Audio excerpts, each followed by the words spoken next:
शांति। ओम शांति। ओम शांति। हम सभी अपने आत्मिक स्वरूप में स्थित होकर बहुत ही ध्यान से और एकाग्रता से अपने परमपिता परमात्मा के महावाक्यों को सुनेंगे और स्वयं में धारण करेंगे। ओम शांति। आज 13 जुलाई 2024 की बाबा की साकार वाणी है। बाबा कहते हैं, मीठे बच्चे, रक्षाबंधन का पर्व प्रतिज्ञा का पर्व है जो संगम युग से ही शुरू होता है। अभी तुम पवित्र बनने और बनाने की प्रतिज्ञा करते हो। आज का प्रश्न है, तुम्हारे सब कार्य किस आधार पर सफल हो सकते हैं? नाम बाला कैसे होगा? उत्तर में बाबा कहते हैं, ज्ञान बल के साथ योग का भी बल हो तो सब कार्य आप ही करने के लिए तैयार हो जाएंगे। सब कार्य आप ही हो जाएंगे।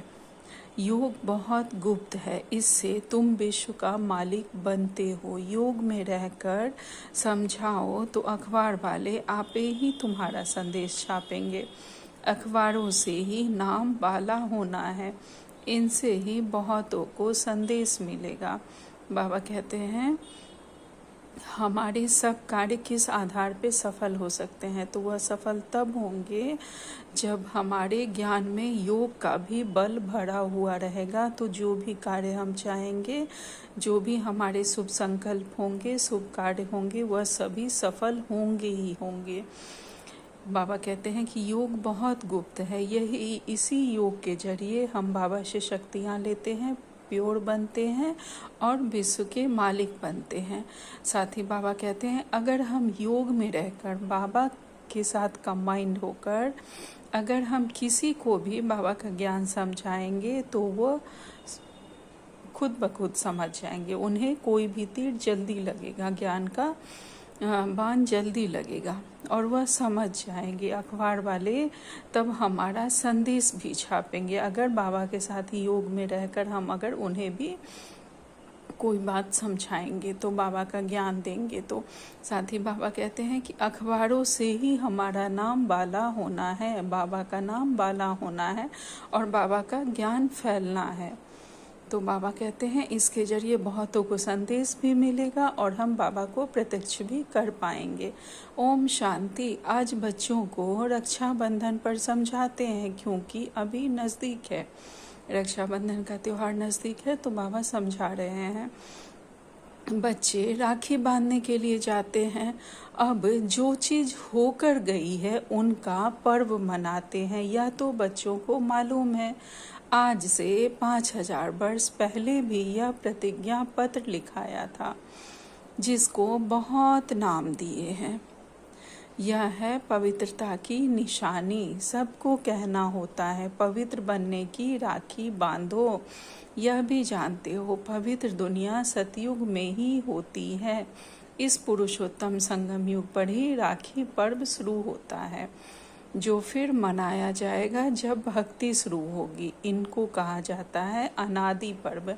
बाबा कहते हैं, इस राखी पर्व का क्या मतलब है? यह है पवित्रता का बंधन। अर्थात हम जो बाबा के यहाँ राखी बांधते हैं वह पवित्रता के लिए बांधते हैं। तो बाबा कहते हैं कि यह शुरू होता है सतयुग से ही और फिर जब भक्ति शुरू होती है तो फिर इसे अलग तरीके से भाई बहन का पर्व कहा जाता है। लेकिन यह शुरू होती है उस समय से ही और यह बंधन है, रक्षाबंधन है, पवित्रता का बंधन जो हम धारण करते हैं सतयुग में। तो बाबा कहते हैं, इस पुरुषोत्तम संगम युग पर ही राखी पर्व शुरू होता है जो फिर मनाया जाएगा जब भक्ति शुरू होगी। इनको कहा जाता है अनादि पर्व। अर्थात यह पर्व अनादि काल से ही चलता आ रहा है। वह भी कब से शुरू होता है? भक्ति मार्ग से, क्योंकि सतयुग में तो यह पर्व आदि होते ही नहीं, यह होते हैं यहाँ। सब त्योहार आदि संगम पर होते हैं, वही फिर भक्ति मार्ग से शुरू होता है। भक्ति मार्ग से शुरू होता है जो कि अंत तक चलता है। अर्थात जब अब हम भी भक्ति से यहाँ आए हैं और अब हमें समझ आया है कि रक्षाबंधन का अर्थ होता है पवित्रता का बंधन। तो यह चला ही आता है और सही मायने में हम यह बंधन हम सतयुग में जाके बांधते हैं, पवित्रता धारण करते हैं। तो यह अनादि पर्व है। तो बाबा कहते हैं सतयुग में कोई त्योहार होता नहीं। तुम कहेंगे दीपमाला होगी, नहीं, वह भी यहाँ मनाते हैं, वहाँ नहीं होनी चाहिए। जो यहाँ मनाते हैं वह वहाँ नहीं मना सकते। यह सब कलयुग के पर्व हैं। रक्षाबंधन मनाते हैं। अब यह कैसे मालूम पड़े कि यह राखी क्यों मनाई जाती है? तुम सबको राखी बांधती हो, कहती हो पावन बनो, क्योंकि अब पावन दुनिया स्थापन हो रही है। त्रिमूर्ति के चित्र में भी लिखा हुआ है, ब्रह्मा द्वारा स्थापना होती है पावन दुनिया की। इसलिए पवित्र बनाने के लिए राखी बंधन मनाया जाता है। अभी है ज्ञान मार्ग का समय। बाबा कहते हैं पावन दुनिया में इसीलिए पवित्र बनाने के लिए यह राखी बंधन मनाया जाता है। और अभी है ज्ञान मार्ग में जाने का समय। यह संगम युग है, ज्ञान मार्ग का समय। तुम बच्चों को समझाया गया है, भक्ति की कोई भी बात सुनाए तो उनको समझाना चाहिए। हम अभी ज्ञान मार्ग में हैं। ज्ञान सागर एक ही भगवान है जो सारी दुनिया को वॉइसलेस बनाते हैं। भारत वॉइसलेस था तो सारी दुनिया वॉइसलेस थी। भारत को वॉइसलेस बनाने से सारी दुनिया वॉइसलेस हो जाती है। भारत को वर्ल्ड नहीं कहेंगे, भारत तो एक खंड है वर्ल्ड में। बच्चे जानते हैं नई दुनिया में सिर्फ एक भारत खंड होता है। भारत खंड में जरूर मनुष्य भी रहते होंगे। भारत सचखंड था। सृष्टि के आदि में देवता धर्म ही था। उसको ही कहा जाता है निर्विकारी पवित्र धर्म। बाबा कहते हैं भारत ही सचखंड था और सृष्टि का जब आरंभ होता है आदि के समय सिर्फ देवता धर्म ही था। और इसी धर्म को कहा जाता है निर्विकारी पवित्र धर्म। वहाँ किसी भी तरह का कोई विकार नहीं होता। मनसा वाचा कर्मणा संबंध संपर्क किसी भी तरह का कोई विकार नहीं होता। सब कुछ बिल्कुल पवित्र प्योर होता है और वह वॉइसलेस वर्ल्ड होता है। वहाँ हम संकल्प से ही बात करते हैं। वहाँ कोई वाचा में जाने की आवश्यकता ही नहीं पड़ती। तो बाबा कहते हैं निर्विकारी पवित्र धर्म जिसको 5000 वर्ष हुए। अभी यह पुरानी दुनिया बाकी थोड़ी रोज है। अब यह पुरानी दुनिया कुछ ही दिन की है। कितना दिन वॉइसलेस बनने में लगते हैं, टाइम तो लगता है। यहाँ भी पवित्र बनने का पुरुषार्थ करते हैं। सबसे बड़ा उत्सव तो यह है। प्रतिज्ञा करनी चाहिए, बाबा हम पवित्र तो जरूर बनेंगे। यह उत्सव सबसे बड़ा समझना चाहिए। सब पुकारते भी हैं हे परमपिता परमात्मा, यह कहते हुए भी परमपिता बुद्धि में नहीं आता।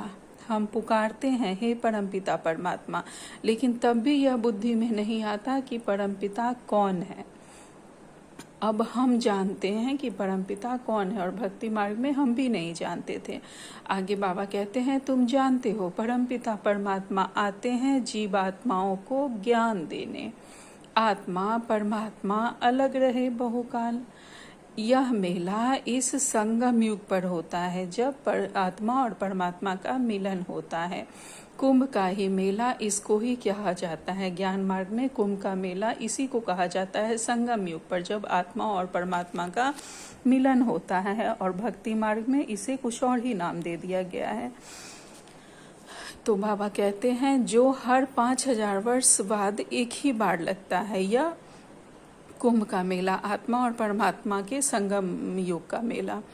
वह पानी में स्नान करने का मेला तो अनेक बार मनाते आए हो, वह है भक्ति मार्ग, यह है ज्ञान मार्ग। संगम को भी कुंभ कहा जाता है। 3 नदियां वास्तव में है नहीं, गुप्त नदी पानी की कैसे हो सकती है। बाबा कहते हैं पानी की 3 नदियां नहीं है। गुप्त जो सरस्वती को गुप्त नदी कहा गया है, तो बाबा कहते हैं वह कैसे हो सकती है। बाप कहते हैं तुम्हारी यह गीता गुप्त है, अर्थात हमारी जो गीता है, जो असल गीता है, जिसके भगवान शिव हैं, उसे गुप्त कर दिया गया है। तो बाबा कहते हैं तो यह समझाया जाता है तुम योग बल से विश्व की बादशाही लेते हो, इसमें नाच तमाशा आदि कुछ भी नहीं होता, अर्थात इसमें कोई भी आडंबर नहीं होता। हम गुप्त रीति से बाबा से योग लगाकर और विश्व की बादशाही लेते हैं, इसमें किसी तरह की कोई आडंबर नहीं होता। जैसे आजकल मंदिर का, कहीं का, किसी भी चीज़ का अगर प्राण प्रतिष्ठा होता है, शिलान्यास होता है, तो कितना आडंबर किया जाता है। और बाबा कहते हैं कि इसमें जब हम विश्व की बादशाही, इतनी बड़ी बादशाही लेते हैं, उसमें कोई भी नाच तमाशा आदि कुछ भी नहीं, बहुत ही गुप्त रीति से और शांति से यह कार्य होता है और सतयुग की स्थापना होती है।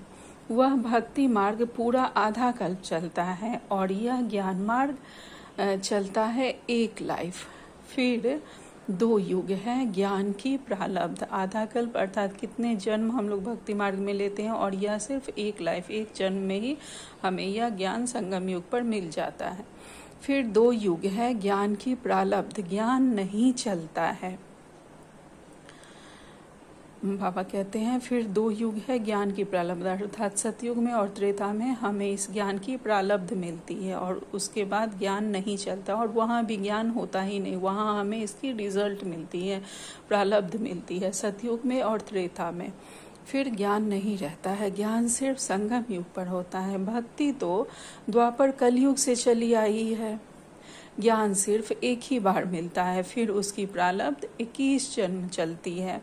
अभी तुम्हारी आंखें खुली है, आगे तुम अज्ञान नींद में थे। अब राखी बंधन पर ब्राह्मण लोग राखी बांधते हैं, तुम भी ब्राह्मण हो। वह है कुख वंशावली, जो ब्राह्मण होते हैं, जो जाति से ब्राह्मण होते हैं, वह है कुख वंशावली और हम हैं मुख वंशावली। भक्ति मार्ग में कितनी अंधश्रद्धा है, दुबन में फंसे हुए हैं।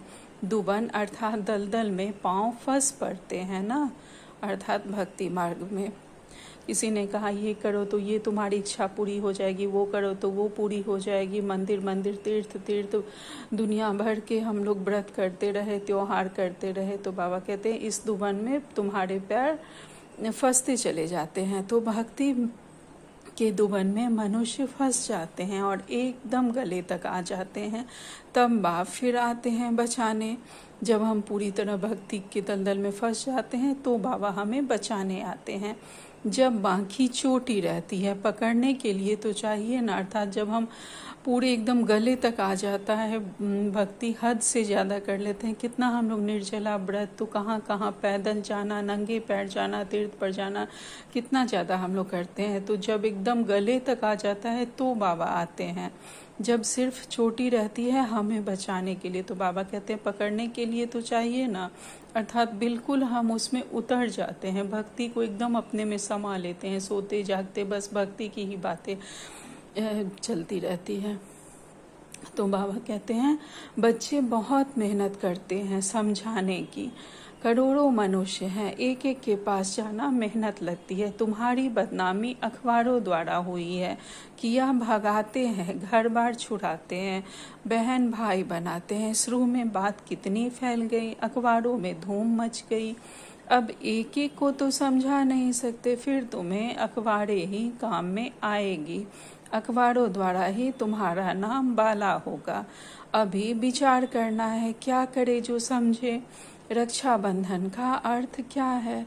बाबा कहते हैं इसी अखबार के जरिए बहुत बदनामी की गई इस संस्था की। शुरू में जब दादियाँ लोग अपने घर द्वार छोड़ के आए, जब उनको साक्षात्कार हुआ, उन्होंने बाबा को जाना, पहचाना, तो फिर वहाँ बहुत बदनामी की गई। कहा गया कि ये भाई बहन बनाते हैं, घर बार छुड़वाते हैं।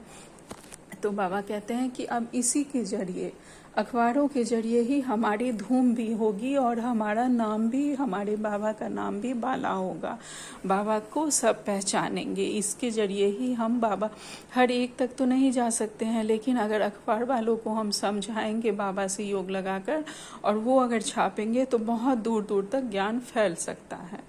तो बाबा कहते हैं इन अखबारों के द्वारा ही तुम्हारा नाम बाला होगा। बाबा कहते हैं अभी विचार करना है, क्या करे जो समझे।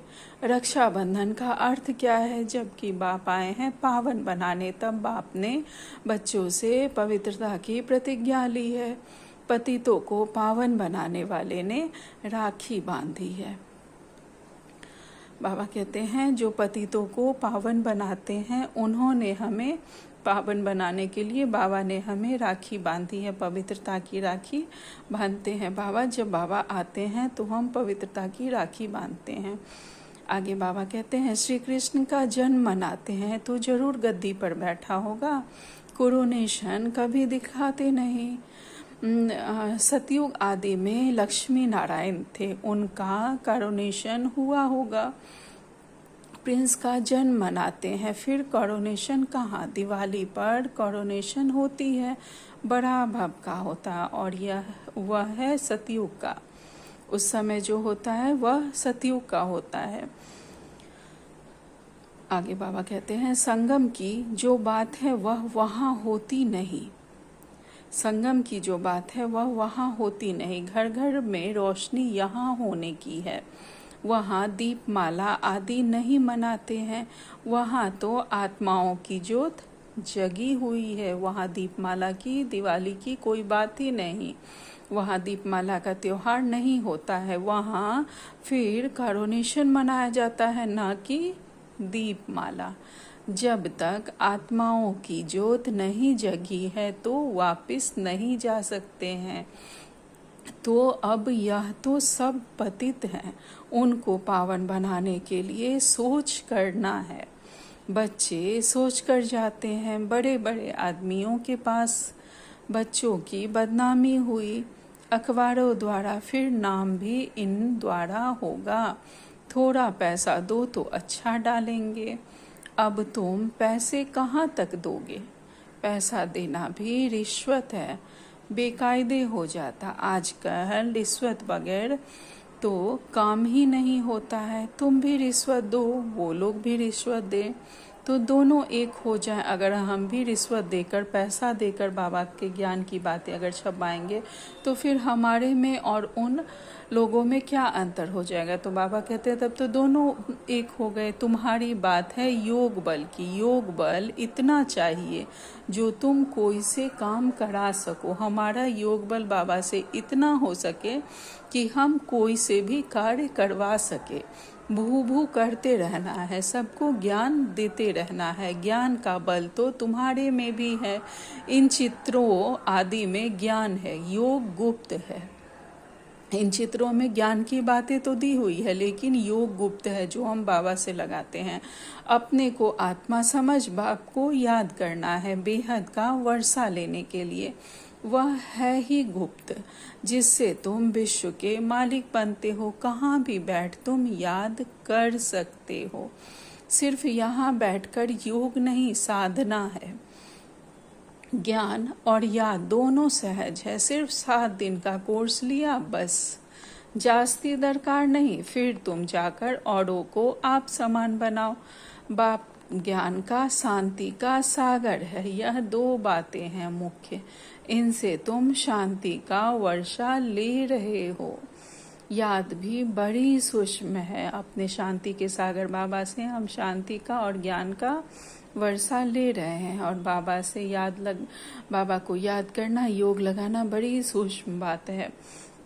हम सदा कार्य करते, हर समय मनसा वाचा कर्मणा, हर समय बाबा की याद में रहते हैं। याद बड़ी सूक्ष्म है, बाहर से किसी को पता भी नहीं चलता और अंदर से हमारा बाबा से योग लगा रहता है। तो बाबा कहते हैं यह बड़ी सूक्ष्म बात है। तुम बच्चे भल बाहर में चक्र लगाओ, बाप को याद करो। पवित्र बनना है, दैवी गुण भी धारण करना है। कोई भी अवगुण नहीं होना चाहिए। काम का भी बड़ा भारी अवगुण है। बाप कहते हैं अब तुम पतित मत बनो, भल स्त्री सामने हो। तुम अपने को आत्मा समझ मुझ बाप को याद करो। देखते हुए भी ना देखो। हम तो अपने बाप को याद करते हैं, वह ज्ञान का सागर है। तुमको आप समान बनाते हैं। तो तुम भी ज्ञान का सागर बनते हो। इसमें मूंझना नहीं चाहिए। हम भी बाबा के समान ज्ञान का सागर बनते हैं और बाबा का ज्ञान दूसरे को देते हैं। हम भी ज्ञान सागर की संतान, मास्टर ज्ञान सागर हैं। तो हम भी बाबा से ज्ञान लेकर और दूसरों को देते हैं। इसमें मूंझना नहीं चाहिए। वह है परम आत्मा, परम धाम में रहते हैं, इसलिए परम कहा जाता है। वह तो तुम भी रहते हो। हम भी परम धाम में रहते थे, फिर नीचे पाठ बजाने आए हैं। अब नंबरवार पुरुषार्थ अनुसार तुम ज्ञान ले रहे हो। पास विद ऑनर जो होते हैं उनको कहेंगे पूरा ज्ञान सागर बने हैं। जो पास विद ऑनर होते हैं उनको ही कहा जाएगा कि ज्ञान के सागर बने हैं। बाप भी ज्ञान का सागर, तुम भी ज्ञान के सागर। आत्मा कोई छोटी बड़ी नहीं होती है। परम पिता भी कोई बड़ा नहीं होता। यह जो कहते हैं हजारों सूर्य से तेजों में, यह सब है गपोड़े। बुद्धि में जिस रूप से याद करते हैं वह साक्षात्कार हो जाता है। बाबा कहते हैं बुद्धि में जिस रूप से याद करते हैं, अर्थात जिस देवी देवता में भक्ति से ही हम यहाँ आए हैं, जिस रूप में हम बाबा को याद करते हैं उन्हीं का साक्षात्कार हो जाता है। इसमें समझ चाहिए, आत्मा का साक्षात्कार व परमात्मा का साक्षात्कार बात एक हो जाएगी। बाप ने रियलाइज कराया है, मैं ही पतित पावन ज्ञान का सागर हूँ। समय पर आकर सबकी सदगति करता हूँ। सबसे जास्ती भक्ति तुमने की है, फिर बाप तुमको ही पढ़ाते हैं। रक्षाबंधन के बाद कृष्ण जन्माष्टमी होती है, फिर है दशहरा। वास्तव में दशहरे से पहले कृष्ण आ न सके। दशहरा पहले होना चाहिए, फिर कृष्ण आना चाहिए। यह हिसाब भी तुम निकालेंगे। बाबा कहते हैं रक्षाबंधन के बाद कृष्ण जन्माष्टमी होती है, फिर है दशहरा। लेकिन बाबा कहते हैं कि वास्तव में दशहरा पहले होना चाहिए, जब विकारों का नाश हो, अर्थात रावण को जलाया जाए और उसके बाद कृष्ण आए। तो बाबा कहते हैं दशहरा पहले होना चाहिए, फिर कृष्ण आना चाहिए। यह हिसाब भी तुम निकालेंगे, अर्थात हम बाबा के बच्चे ही इस हिसाब को समझ सकते हैं। पहले तो तुम कुछ भी नहीं समझते थे, अभी बाप कितना समझदार बनाते हैं। टीचर समझदार बनाते हैं ना। अभी तुम जानते हो कि भगवान बिंदु स्वरूप है। झाड़ कितना बड़ा है, आत्माएं ऊपर में बिंदी रूप में रहती हैं। मीठे मीठे बच्चों को समझाया जाता है। वास्तव में 1 सेकंड में समझदार बनना चाहिए, परंतु पत्थर बुद्धि ऐसे हैं जो समझते ही नहीं तो यह 1 सेकंड की बात है। हद का बाप तो जन्म बाय जन्म नया मिलता है, अर्थात जो हद में हमारे पिता होते हैं हर जन्म में नए मिलते हैं। यह बेहद का बाप तो एक ही बार आकर 21 जन्मों का वर्षा देते हैं। अभी तुम बेहद के बाप से बेहद का वर्षा ले रहे हो। आयु भी बड़ी होती जाती है, ऐसे भी नहीं 21 जन्म कोई एक बाप रहेगा, नहीं, तुम्हारी आयु बड़ी होती जाती है। तुम कभी दुख नहीं देखते हो, पिछाड़ी में तुम्हारी बुद्धि में यह ज्ञान जाकर रहेगा। बाप को याद करना और वर्षा लेना है। बस बच्चा पैदा हुआ और बारिश बना, बाप को जाना तो बस बाप और बरसे को याद करो और पवित्र बनो। जैसे ही हम बाबा के बच्चे बने कि बस उनकी सारी प्रॉपर्टी की 21 जन्मों का वर्षा हमें मिल जाता है, बादशाही हमें मिल जाती है। तो बाबा कहते हैं इसके लिए सिर्फ बाबा का ज्ञान हमें होना चाहिए। बाबा से क्या हमें मिल रहा है वो याद करना है और हमें पवित्र बनना है और दैवी गुण धारण करने हैं। बाप और वर्षा कितना सहज है, एम ऑब्जेक्ट भी सामने है। अब बच्चों को विचार करना है, हम अखबार द्वारा कैसे समझाएं। त्रिमूर्ति भी देना पड़े, क्योंकि समझाया जाता है ब्रह्मा द्वारा स्थापना। ब्राह्मणों को पावन बनाने बाप आया है, इसलिए राखी बंधवाते हैं। पतित पावन भारत को पावन बना रहे हैं। हर एक को पावन बनना है, क्योंकि अब पावन दुनिया स्थापन हो रही है। अभी तुम्हारे 84 जन्म पूरे हुए हैं। जिसने बहुत जन्म लिए होंगे वह अच्छी रीति समझते रहेंगे। पिछाड़ी में आने वाले को इतनी खुशी नहीं होगी, क्योंकि भक्ति कम की है। जो बाद में आएंगे उन्होंने भक्ति कम की है, तो उन्हें इतनी खुशी नहीं रहेगी। बाबा कहते हैं भक्ति का फल देने बाप आता है। भक्ति किसने जास्ती की है यह भी अब तुम जानते हो। पहले नंबर में तुम ही आए हो। तुमने ही अव्यभिचारी भक्ति की है। तुम भी अपने से पूछो, हमने जास्ती भक्ति की है या इसने? सबसे तीखी जो सर्विस करते हैं जरूर उसने जास्ती भक्ति की है। अर्थात जो सबसे ज़्यादा बाबा की सेवा कर रहे हैं वह उन्होंने उन बाबा के बच्चों ने जरूर भक्ति बहुत ज़्यादा की है। बाबा नाम तो लिखते हैं, कुमार का है, जनक है, मनोहर है, गुलजार है। बाबा बच्चों के नाम जो लिखते हैं नंबरवार तो होते हैं, वहाँ नंबरवार बिठा नहीं सकते, तो विचार करना है रक्षाबंधन का अखबार में कैसे डाले। वह तो ठीक है, मिनिस्टर आदि के पास जाते हैं, राखी बांधते हैं, परंतु पवित्र तो बनते नहीं। जो मिनिस्टर लोग को जो दीदी लोग जाके राखी बांधती हैं, तो बाबा कहते हैं कि राखी तो बांधते हैं लेकिन वो पवित्र तो बनते नहीं। तुम कहते हो पवित्र बनो तो पवित्र दुनिया स्थापन हो जाए, 63 जन्म भिखारी बने।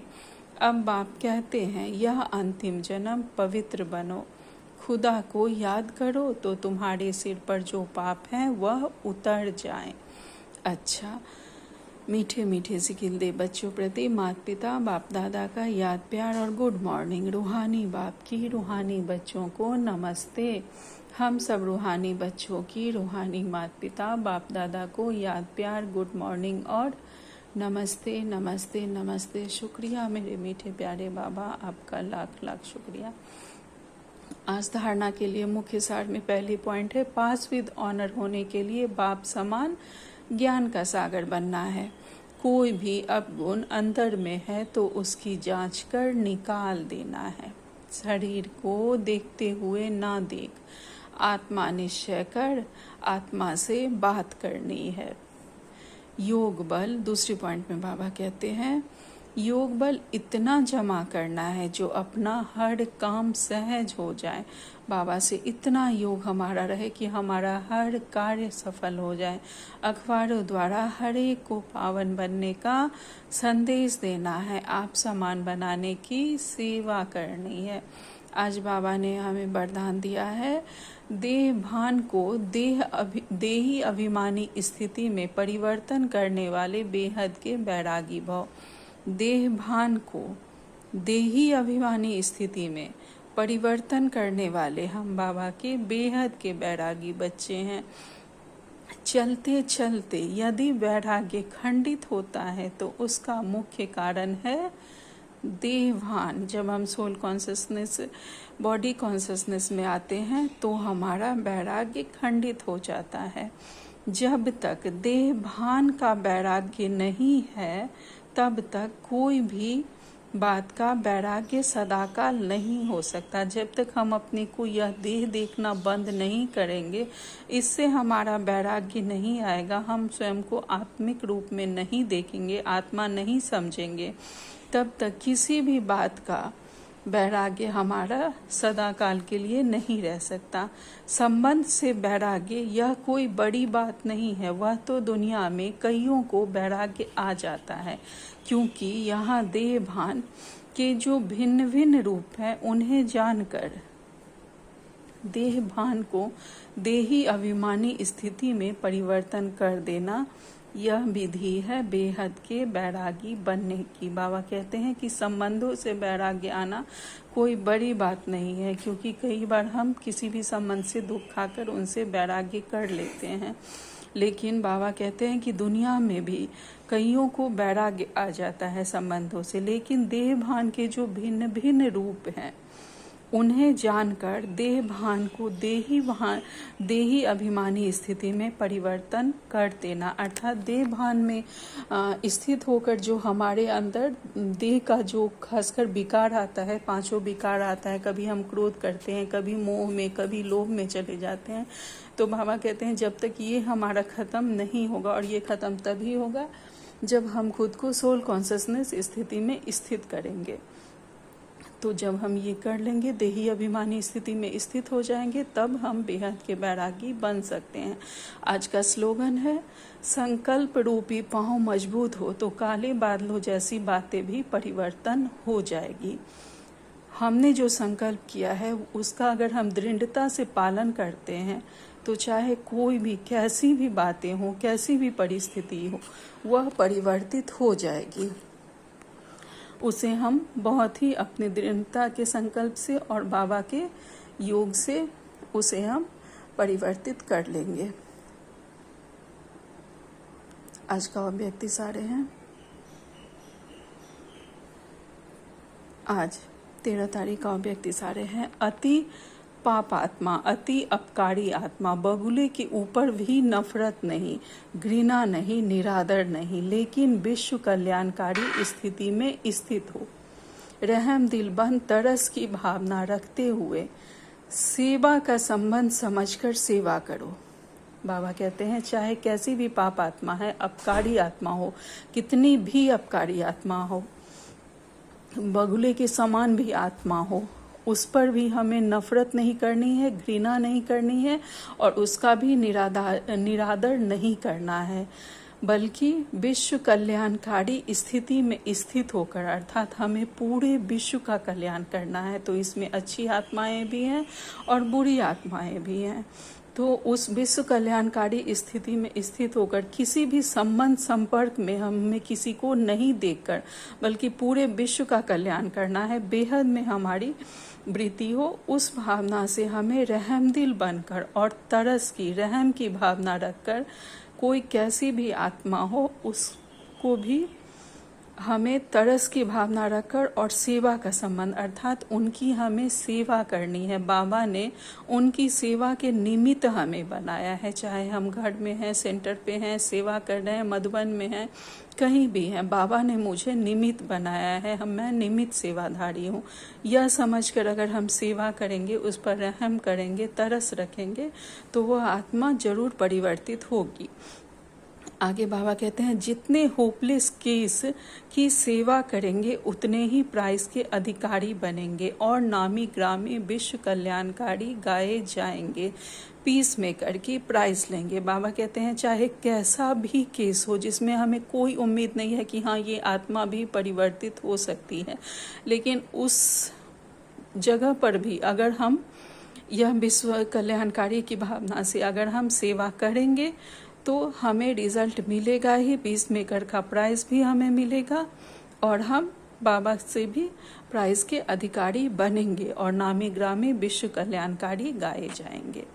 तो हमें कैसी भी अपकारी आत्मा हो, कैसी भी आत्मा हो, उस पर रहम रखना है, उस पर तरस रखना है और उसकी सेवा करनी है बाबा से योग लगाकर। अच्छा, ओम शांति, ओम शांति, ओम शांति। शुक्रिया बाबा।